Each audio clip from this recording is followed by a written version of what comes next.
Oke, jadi mari kita coba bahas lagi mengenai serialnya Rossi Dire dan kali ini itu sendiri mengenai kelanjutan untuk adaptasi light novel volume ke-9-nya. Ya, chapter 5 dan ini adalah lanjutan dari pembicaraannya si Masachika Kuze ya kepada si kakek Gensai Suo. Dan ya, setelah pembicaraan itu selesai, akhirnya si Masachika itu pergi ke kamarnya Yuki untuk melihat Yuki kembali. Ya, memastikan keadaan Yuki itu baik-baik saja. Nah, sebelum lanjut aku cuma mau bilang kalau video kali ini tuh sendiri bakalan jadi video spoiler. Jadi jika kalian itu tidak keberatan, yuk mari kita coba lanjutkan. Nah, jadi singkatnya di sini Masachika datang ya ke kamarnya si Yuki dan melihat keadaan Yuki di mana saat itu Yuki masih tertidur. Namun tak lama kemudian Yuki terbangun dan dia itu melihat adanya Masachika di sana. Nah, sebenarnya Yuki ini tuh masih belum sadar karena dia masih mengigau ya ataupun berhalusinasi kalau dia tuh adalah Raja Iblis dan dia tuh habis tertidur ataupun hibernasi cukup lama. Dan ketika dia bangun, dia langsung berteriak bahwa dia bangkit kembali sebagai seorang Raja Iblis.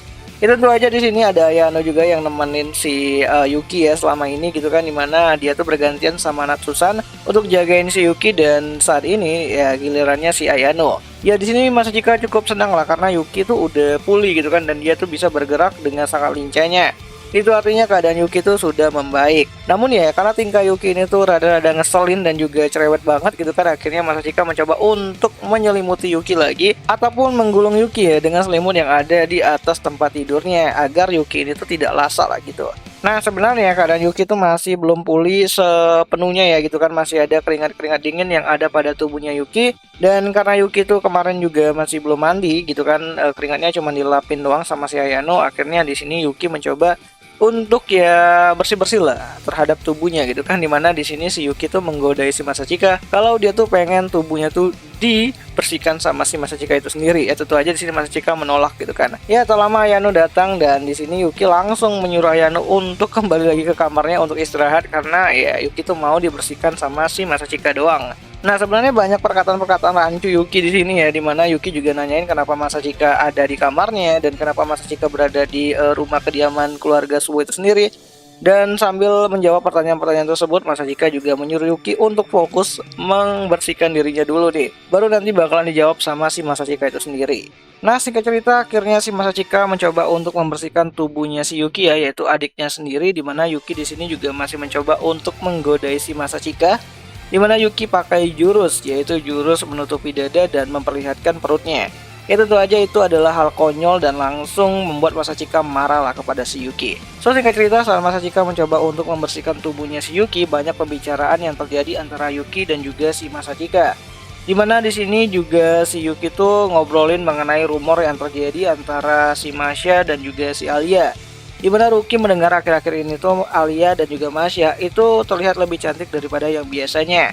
Dan banyak yang berkata mengenai perbedaan dari penampilan si Masya dan Alia seperti biasanya dan juga akhir-akhir ini gitu kan, dimana rumor tersebut itu mengatakan kalau Alia dan Masya itu sedang jatuh cinta atau setidaknya mereka tuh sedang punya pacar dan akhirnya mereka mencoba untuk tampil lebih cantik daripada yang sebelumnya. Nah sebenarnya di sini Masachika tuh cukup sadar ya kalau dia tuh terlibat juga akan hal tersebut ataupun fenomena tersebut, dimana di sini Masachika tuh juga mengetahui perasaannya dari Alia dan juga mengenai perasaan dari Masya kepada dirinya. Namun di sini si Masachika tuh masih kayak diam aja gitu kan, nggak mau cerita sama si adiknya yaitu si Yuki.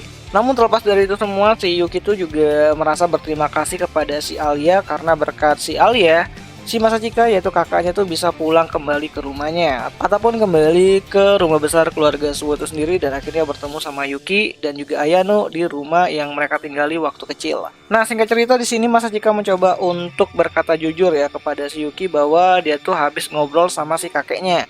Dimana dari obrolan tersebut Masachika juga mengatakan kalau dia bakalan gantiin si Yuki untuk jadi penerus keluarga Suwo itu sendiri dan mencoba untuk menanggung kembali semua beban yang harusnya tidak si Yuki ini tuh tanggung gitu. Nah mendengar hal tersebut awalnya Yuki tidak mengerti ya, sampai akhirnya Yuki tuh mulai sadar kalau dirinya itu dianggap Masachika sebagai beban ataupun orang yang tidak berdaya gitu. Dan tentu aja itu membuat Yuki merasa marah lah dan Yuki pun akhirnya mengusir Masachika untuk keluar dari kamarnya.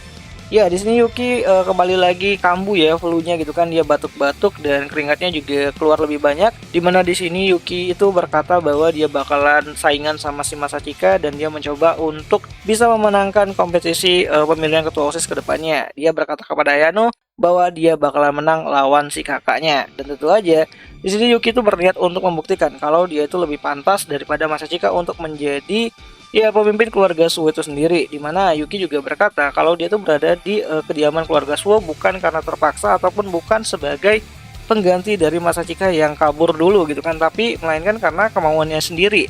Ya, Yuki tuh punya jalan pikirannya sendiri dan juga tujuannya sendiri, makanya dia tetap berada di kediaman keluarga Suwo itu sendiri. Jadi bukan karena Masachika itu kabur dan dia menggantikan posisi Masachika. Dan karena itulah Yuki berniat untuk membuktikan dirinya bahwa dia itu pantas juga menjadi salah satu penerus dari keluarga Suwo itu sendiri dan mencoba untuk mengalahkan Masachika pada pemilihan OSIS ke depannya. Ya, ini bakalan jadi suatu keretakan kecil antara kedua saudara ini ya, antara Masachika dan juga Yuki yang saling berbeda pendapat. Yuki menganggap bahwa Masachika itu terlalu meremehkan dirinya, sedangkan si Masachika itu sebenarnya pengen gantiin ataupun menanggung beban yang dulu tuh dia tinggalkan dan sekarang itu jadi bebannya si Yuki itu sendiri. Karena ya didikan dari Gensai Suwo itu keras banget lah gitu kan, dan Masachika paham akan hal tersebut. Nah, setelah Yuki mengusir Masachika dari kamarnya, Masachika pulang ke rumahnya dengan mobil Kyotaro, yaitu mobil ayahnya. Dan sejak saat itu si Masachika ini tuh menghabiskan waktunya dalam keadaan hampir linglung lah. Dia tuh tidak menyentuh PR-nya sama sekali yang biasanya tuh dia lakukan sebelum dia itu tidur gitu kan. Dan si Masachika juga nggak main HP-nya ataupun internetnya gitu kan. Dan hanya bisa duduk di kamarnya memandang matahari yang condong dan tenggelam lalu mengikuti suara panggilan ayahnya untuk duduk di meja makan. Ya, ini latarnya kayaknya udah sore lah gitu kan, karena kan paginya si Masachika masih berada di rumah kediaman keluarga Suwo. Terus siangnya dia ngobrol-ngobrol sama kakeknya dan juga Yuki, dan akhirnya sorenya si Masachika kembali ke rumah bapaknya gitu kan, ke rumah Kyotaro itu sendiri. Nah, untuk isi dari chapter ke-6-nya sendiri aku bakalan lanjut bahas di video yang selanjutnya ya gitu kan, mengenai pembicaraan antara si Masachika dan juga ayahnya yaitu Kyotaro mengenai kondisi dia sekarang dan mencoba untuk mencari cara lah agar Yuki ini tuh bisa mengerti apa maksud dari si Masachika itu sendiri. Dan ini bakalan menarik banget lah, apalagi kita juga bakalan diceritain mengenai bagaimana keadaannya si Alia yang pulang sendiri ya, waktu dia disuruh Masachika untuk pulang ke rumahnya saat hari ulang tahunnya itu tiba gitu kan. Dan ini bakalan menarik banget lah untuk kita bahas selanjutnya. So, itu aja lah dulu mengenai pembahasan singkat kali ini, dan jika kalian suka dengan konsep alur cerita dari light novelnya Rossi Dire, kalian bisa bantu aku dengan cara ketik di kolom komentar, "Bang, lanjut bang," nanti aku bakalan coba lanjutin sampai chapter terbarunya. Ya, setidaknya yang paling update lah gitu kan. Dan akhir kata itu aja lah dulu mengenai video singkat kali ini, dan jika ada yang salah aku minta maaf, dan sampai jumpa di pembahasan anime lainnya. Jenny, aturan pembahasan light novel lainnya sih.